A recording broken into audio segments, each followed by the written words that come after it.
Hello everyone, I am Dr. Shivam Khare, working as a consultant gastroenterologist, hepatologist and endoscopist in Sir Ganga Ram hospital Delhi.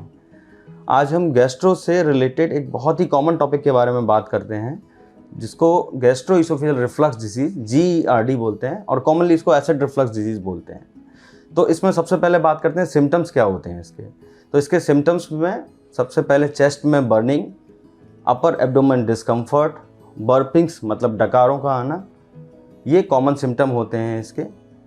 तो ये किसी भी age group में common है और इवन आज के समय में बहुत सारी Indian population gastroesophageal reflux disease से अफेक्टेड है।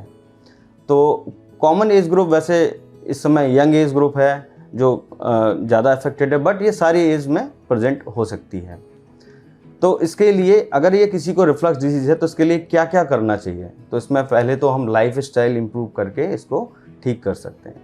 तो लाइफ स्टाइल में जो इम्प्रूव करना होगा उसमें हमें हमारी डाइट और एक्सरसाइज, इन दोनों पे ज़्यादा ध्यान देना होता है। डाइट में जो कैफ़ीन प्रोडक्ट हैं like tea, coffee, then cold drinks, ये अवॉइड करना चाहिए। आउटसाइड फूड, जंक फूड ये अवॉइड करना चाहिए। ओवर स्पाइसी फूड अवॉइड करना चाहिए। इसके अलावा स्मॉल फ्रिक्वेंट मील लेने चाहिए, लॉन्ग फास्टिंग अवॉइड करनी चाहिए और हैवी मील्स नहीं लेना चाहिए। इसके साथ ही साथ खाने के बाद हमें तुरंत लेटना नहीं चाहिए, कम से कम 1 से 2 घंटे का गैप रखना चाहिए। तो ये सारे प्रिकॉशंस हैं जो हम डाइट रिलेटेड कर सकते हैं। इसके अलावा डेली एक्सरसाइज भी एसिड रिफ्लक्स में हेल्प करती है, तो वो करना चाहिए। और स्लीप हमारी अच्छी होनी चाहिए। और लास्ट जो सबसे इम्पॉर्टेंट है, अभी सभी लोगों को वर्क रिलेटेड काफ़ी स्ट्रेस होता है, तो स्ट्रेस से एसिड रिफ्लक्स बढ़ता है, स्टमक में एसिड बनता है और वो प्रॉब्लम क्रिएट करता है। तो स्ट्रेस बिल्कुल अवॉइड करना चाहिए। हेल्थ रिलेटेड भी स्ट्रेस नहीं लेना चाहिए और अपना ये जो प्रोफेशनल लाइफ है उससे रिलेटेड भी ज़्यादा स्ट्रेस नहीं होना चाहिए। एसिड रिफ्लक्स होने का जो मेन रीज़न है वो है स्टमक में एसिड का ज़्यादा बनना और उसका फूड पाइप में आना। हमारे फूड पाइप और स्टमक के बीच में एक वाल्व होता है जिसको लोअर इसोफेजियल स्फिंक्टर बोलते हैं।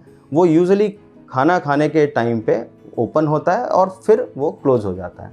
बट इसकी वीकनेस अगर होती है, वो थोड़ा सा लूज़ हो जाता है, तो वो एसिड ऊपर आने के फूड पाइप में चांसेस होते हैं। ये एसिड रिफ्लक्स होने का मेन रीज़न है। इसको डायग्नोस कैसे करते हैं? इसको डायग्नोस करने के लिए एक तो सिम्टम्स ही काफ़ी क्लासिकल होते हैं जिनसे पता चल जाता है। फिर उसके बाद एंडोस्कोपी करते हैं। एंडोस्कोपी से हमें ये फूड पाइप और स्टमक के बीच में जो वॉल्व है उसकी इन्फॉर्मेशन मिल जाती है। साथ में फूड पाइप में होने वाले अल्सर्स जो रिफ्लक्स में कॉमन होते हैं वो मिल जाते हैं। तो ये ऐसे डायग्नोस करते हैं। फिर कुछ इसके एडवांस इन्वेस्टिगेशन भी हैं जिनसे इनको डायग्नोस करते हैं, जैसे 24 आवर pH मॉनिटरिंग बोलते हैं उसको, जिससे हम 24 आवर में कितना एसिड ऊपर आ रहा है वो मेज़र कर सकते हैं। इसके बाद अगर किसी को भी ये डायग्नोस होता है तो पहले जो मैंने सारे लाइफस्टाइल मेजर्स उसको बताए हैं, स्ट्रेस अवॉइड करना, वो सारा फॉलो करना चाहिए, एक्सरसाइज करनी चाहिए। उसके बाद अगर इम्प्रूवमेंट नहीं आता है तो फिर डायग्नोसिस के लिए इन्वेस्टिगेशन करना चाहिए और गैस्ट्रोएंटरोलॉजिस्ट से मिलना चाहिए, फिर ट्रीटमेंट करना चाहिए। ट्रीटमेंट इसका मेडिसिन से भी होता है, मेडिसिन देते हैं इनिशियली, उसके बाद कुछ एंडोस्कोपिक और सर्जिकल ट्रीटमेंट भी होते हैं। Thank you very much.